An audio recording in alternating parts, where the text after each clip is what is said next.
बहुत समय पहले एक छोटे से गांव में वीरभद्र नाम का एक किसान रहता था। उसी नगर के जमींदार ब्रजभूषण को वह फूटी आंख नहीं सुहाता था। वीरभद्र के गांव के गरीब किसान उसे बहुत प्रेम करते थे। वीरभद्र गरीबों की मदद करने के लिए हमेशा तैयार रहता था। एक दिन जमींदार ब्रजभूषण लगान वसूल करने के लिए वीरभद्र के गांव आया।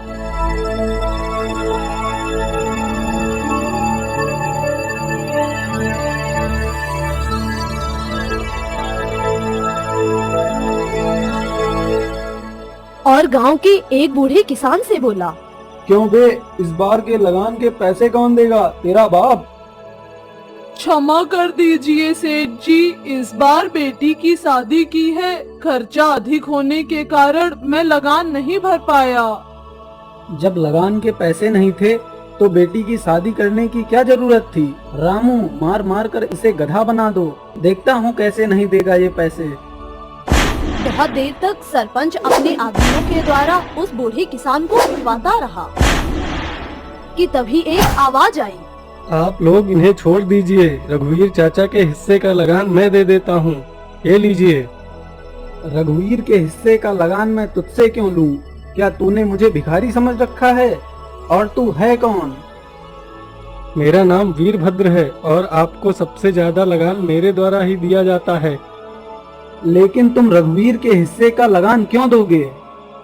वो आप चाचा को पीट रहे थे, इसलिए मुझे दया आ गई। बड़ा दयालु धर्मात्मा बना फिरता है तू क्या समझता है कि दया क्या हम नहीं कर सकते?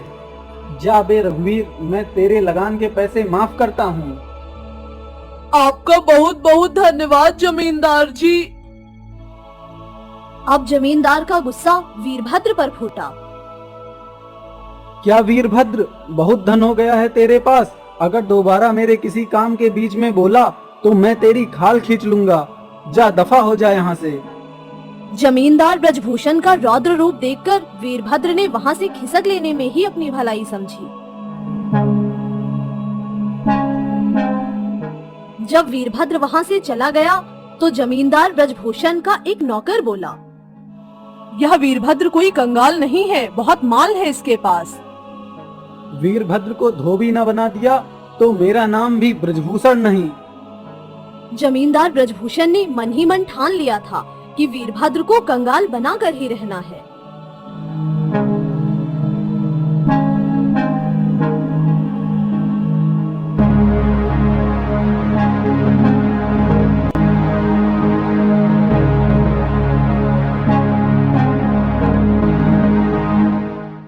और एक दिन वह वीरभद्र के घर की ओर निकल पड़ा।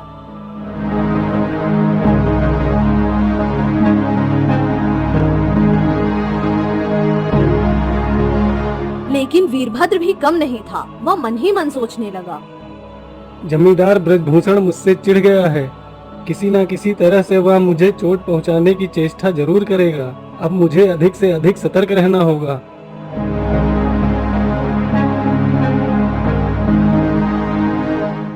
उसी गांव के पास एक जंगल था। उस जंगल में पहुंचकर वीरभद्र ने एक जाल बिछाया और खुद पेड़ के पीछे जाकर छुप गया। यहाँ पर जरूर से जरूर एक दो लोमड़ियाँ तो आ ही जाएंगी। जैसा कि वीरभद्र को अनुमान था, उस जंगल से कुछ लोमड़ियाँ आई और उनमें से 3 लोमड़ियाँ आकर उस जाल में रखे फल को खाने लगी और उसी में फंस गई। चलो अच्छा हुआ, यहाँ तो 3 लोमड़ियाँ एक साथ आ गई हैं। उन लोमड़ियों को वीरभद्र अपने साथ अपने घर लेकर गया और घर के पीछे खूंटे में बांध दिया।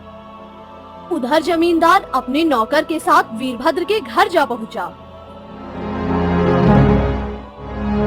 वीरभद्र, ओ वीरभद्र। माँ, लगता है बाहर जमींदार आया है, आप बाहर जाकर उनसे मिलो, मैं पीछे के दरवाजे से निकल जाता हूँ। वीरभद्र अपने साथ एक लोमड़ी को लेकर घर के पीछे से बाहर निकल गया। उसके जाते ही उसकी बूढ़ी माँ घर से बाहर निकली। राम राम जमींदार जी, आज कैसे दर्शन दिए आपने हम गरीब को। अरे माई, वीरभद्र कहाँ है? अरे सरपंच जी, वीरभद्र तो सारा दिन खेतों में ही काम करता रहता है। वह अभी भी खेतों में ही होगा। खेत में? लेकिन अभी तो हम उधर से ही आ रहे हैं। उधर तो वीरभद्र नहीं है। आपने ठीक से देखा नहीं होगा जमींदार जी, या तो वह किसी पेड़ के नीचे सो रहा होगा। चलो राम, हम उसे वहीं पकड़ते हैं।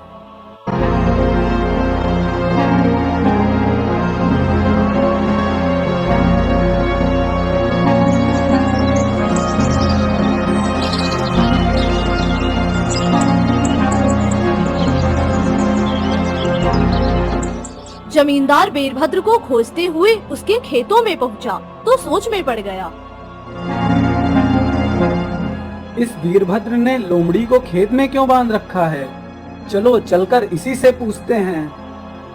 वीरभद्र वहीं एक पेड़ की छाया में लेटा हुआ था। कुछ ही क्षणों में जमींदार उसके पास पहुंच गया। अरे जमींदार जी, आप लगान तो अभी जल्दी ही लेकर गए थे। तेरे खेत में 500 मन गेहूं और 300 मन बाजरा हुआ था, और तूने क्या दिया हमें? 50 मन गेहूं और 20 मन बाजरा। तो ठीक ही तो दिया था जमींदार जी। चुप कर बदतमीज, यह लगान छोटे किसानों के लिए है, जिनके खेतों में पैदावार कम होती है। तुम जैसे किसानों से पैदावार का आधा हिस्सा लिया जाएगा। यह हमारा आखिरी फैसला है। जमींदार की बात सुनकर वीरभद्र के पैरों तले तो जमीन ही खिसक गई, लेकिन उसने बहुत ही नम्रता पूर्वक कहा, आपका फैसला सर आंखों पर हुजूर। आप जैसा कहेंगे वैसा ही किया जाएगा। आप तो हमारे महाराज हैं और हम आपकी प्रजा हैं। हे अन्नदाता, अगर आप लोग हमारी कुटिया पर भोजन के लिए पधारे तो बड़ी कृपा होगी। सेठ जी, भूख तो मुझे भी बहुत तेजी से लग रही है। क्यों न चलकर हम इसके घर भोजन कर लें। ज्यादा भूख तो नहीं है मुझे, लेकिन तुम जिद कर रहे हो तो तुम्हारी मेहमान नवाजी हम कबूल कर लेते हैं। तुरंत ही वीरभद्र अपनी लोमड़ी के पास पहुंचा और उसका पट्टा हाथ में लेकर बोला, जाओ मेरी प्यारी लोमड़ी, जाओ और घर जाते हुए मोटी मोटी मुर्गियां पकड़कर लेते आओ, और घर जाकर माँ से कहना छोले पूड़ी हलवा और चिकन बना कर रखे। हमारे घर कुछ मेहमान आ रहे हैं। अरे अरे वीरभद्र, ये क्या कर रहे हो? यह लोमड़ियां तो भाग जाएंगी। ज्यादा तेज भाग कर जाएगी तो माँ जल्दी भोजन पकाकर तैयार कर लेंगी और हमें भोजन के लिए प्रतीक्षा नहीं करनी पड़ेगी। तुम पागल हो क्या? एक लोमड़ी जिसे तुमने रस्सी से बांध रखा है, इस तरह खुली छोड़ देने के बाद तुम्हें क्या लगता है यह तुम्हारे पास वापस आ जाएगी? लोमड़ी जैसे प्राणी को तुमने कुत्ता समझ रखा है क्या? अरे जमींदार जी, मेरी लोमड़ी कुत्तों से भी बढ़कर है। मेरी मूल्यवान चीजों में एक लोमड़ी भी शामिल है। हा, लोमड़ी और मूल्यवान, तुम्हारी बात सुनकर मेरी तो हंसी ही नहीं रुक रही। इसके बाद जब जमींदार अपने नौकर के साथ वीरभद्र के घर पहुँचे तो वीरभद्र की माँ ने दरवाजा खोला।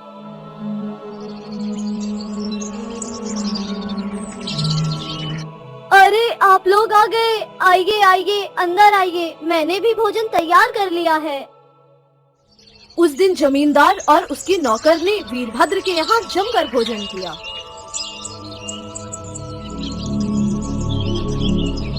अरे वाह, मुर्गी, चावल, छोले, हलवा, सब कुछ बहुत ही स्वादिष्ट बना है। मगर वीरभद्र, तुम्हारी वो लोमड़ी नहीं दिखाई दे रही, दिखाओ तो उसे।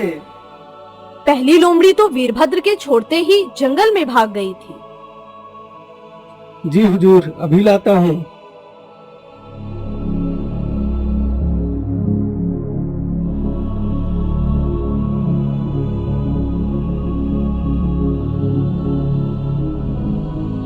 तुम्हारी लोमड़ी तो बहुत काम की है वीरभद्र, क्यों ना तुम इसे मुझे बेच दो?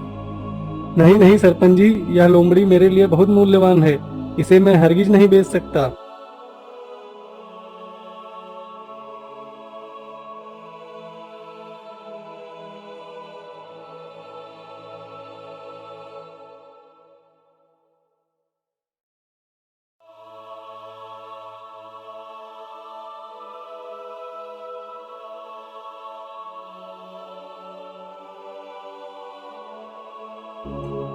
क्या कह रहे हो? लोमड़ी तो तुम्हें बेचनी ही पड़ेगी। ये हमारा आखिरी आदेश है। बदले में हम तुम्हें मुंह मांगी कीमत देने को तैयार हैं। आपकी बात को तो मैं टाल नहीं सकता, पर यह लोमड़ी एक व्यापारी से अपनी सारी जीवन भर की जमा पूंजी देकर ली थी। पूरी 2 लाख रुपए देकर मैंने यह लोमड़ी खरीदी थी। भला इतने सारे रुपए आप मुझे कहाँ दे सकेंगे? क्यों नहीं दे सकेंगे तुम्हें? हमें भिखारी समझ रखा है क्या? 2 लाख रुपए कौन सी बड़ी बात है? लो अभी तुम ले लो।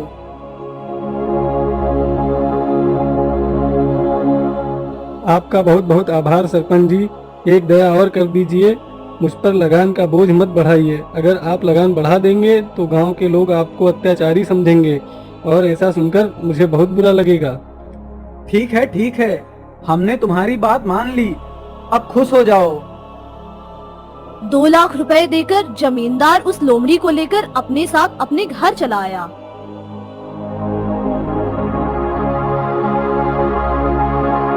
और घर आकर वह सोचने लगा, अब इस लोमड़ी के दम पर मैं अपने दोस्तों और यारों में अच्छा रौब जमा सकूंगा। अगले दिन जब उसके यार दोस्तों के साथ उसकी महफिल जमी तो वह कहने लगा, सुनो दोस्तों, यह लोमड़ी बहुत करामाती है। यह तो गंदी और बदबूदार लोमड़ी है, यह क्या करामात दिखाएगी? देखना चाहते हो तो देखो, अभी मैं तुम्हें लोमड़ी का जादू दिखाता हूँ।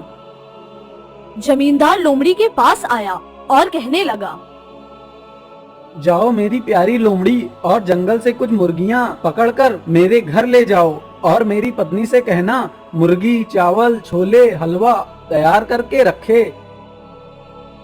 जमींदार ने जैसे ही लोमड़ी को आजाद किया, उसने एक लंबी छलांग लगाई और बाहर निकल गई। अब देखना तुम लोग लोमड़ी का चमत्कार। थोड़ी देर बाद जमींदार अपने दोस्तों के साथ अपने घर पहुंचा और अपनी पत्नी से बोला, अरे सुनती हो ना, सब कुछ तैयार हो गया है। सब कुछ? क्या सब कुछ? अरे मेरी लोमड़ी मुर्गी लेकर आई होगी, उसने तुमसे कुछ बनाने को भी कहा होगा, वह सब कुछ बन गया। मेरी तो कुछ भी समझ में नहीं आ रहा है, आप ये सब क्या कह रहे हैं? तो क्या लोमड़ी अभी तुम्हारे पास नहीं आई? लोमड़ी तो क्या, एक चूहा भी यहाँ नहीं आया? हाय हाय, मैं लुट गया, मैं बर्बाद हो गया। अब मैं उस वीरभद्र को नहीं छोड़ूंगा, उसने मुझे बेवकूफ बनाकर लूट लिया। जमींदार वीरभद्र की अक्ल ठिकाने लगाने के लिए अपने नौकर के साथ उसके गांव की ओर चल दिया।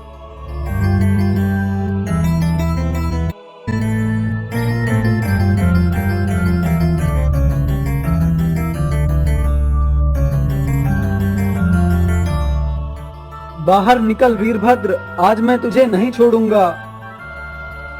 जमींदार की कड़कती आवाज सुनकर वीरभद्र घर से बाहर निकला। क्या हुआ हुजूर, आप इतने गुस्से में क्यों हैं? क्या भूल हो गई मुझ गरीब से? गरीब के बच्चे, निकाल मेरे 2 लाख रुपए। क्या कह रहे हो सरपंच जी? वो सब तो मैं खर्च कर चुका हूँ। और हाँ, आपकी लोमड़ी मेरे पास भाग आई है, आप इसे लेकर जाइए। कल आपने इसे मसूर की दाल और आलू के पराठे नहीं खिलाए, इसलिए बहुत नाराज है ये। क्या मसूर की दाल और आलू के पराठे? मैं आपको यह बताना भूल गया था कि इस कारामाती लोमड़ी को 1 कटोरी मसूर की दाल और आलू का पराठा खिलाना, यही इसकी खुराक है। इतनी जरूरी बात तुम कैसे भूल गए? मैं 1 कटोरी तो क्या, मैं 2 कटोरी मसूर की दाल और 30 आलू के पराठे इसे खिलाया करूंगा। नहीं नहीं सरपंच जी, इतनी फिजूल खर्ची करने की जरूरत नहीं है। बस आप उसे उसकी खुराक भर ही खिला दीजिएगा, फिर देखना इसकी करामात। जमींदार सोचने लगा, मैं फालतू में ही इस पर नाराज हो रहा था। यह तो मेरा शुभचिंतक है, मुझे फिजूल खर्ची से बचा रहा है।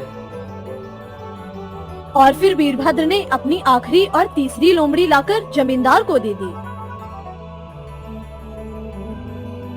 जमींदार एक बार फिर से बेवकूफ बनकर उस लोमड़ी को लेकर अपने घर आ गया। वैसे तो वीरभद्र तीनों लोमड़ियों को हर रोज मांस खिलाया करता था, लेकिन वीरभद्र के कहने पर जमींदार ने उसके लिए मसूर की दाल व आलू के पराठे बनवाए। यह लो मेरी प्यारी लोमड़ी, मैं तुम्हारे पसंदीदा मसूर की दाल और आलू के पराठे बनवा कर लाया हूँ। हर रोज मांस खाने की अभ्यस्त लोमड़ी अपने सामने मसूर की दाल व आलू के पराठे देखकर क्रोधित हो उठी। जबकि जमींदार ब्रजभूषण ने कुछ और ही समझा। अच्छा, अब मैं समझा। तू खूंटे से बंधी है, इसीलिए नाराज हो रही है। अभी खूंटे से खोल देता हूँ तुझे। जैसे ही जमींदार ने उस लोमड़ी को खोला, वह उछलने लगी और उछलते हुए बाहर की ओर भाग गई। अरे अरे, कोई पकड़ो पकड़ो, रामू, धनी, हरजू, कोई पकड़ो, लोमड़ी भाग रही है। जब तक जमींदार के नौकर वहां तक पहुंचते, तब तक लोमड़ी भाग निकली थी। अरे क्या हुआ मालिक, क्यों आप बुला रहे हैं? अरे अब आए हो कमबख्तों, जब लोमड़ी भाग गई। क्या लोमड़ी भाग गई? उस वीरभद्र ने तो आपको सच में ठग लिया। उस वीरभद्र ने तो मुझे सचमुच ही ठग लिया, मगर मैंने भी उस वीरभद्र को धोबी न बना दिया तो मेरा नाम भी ब्रजभूषण नहीं,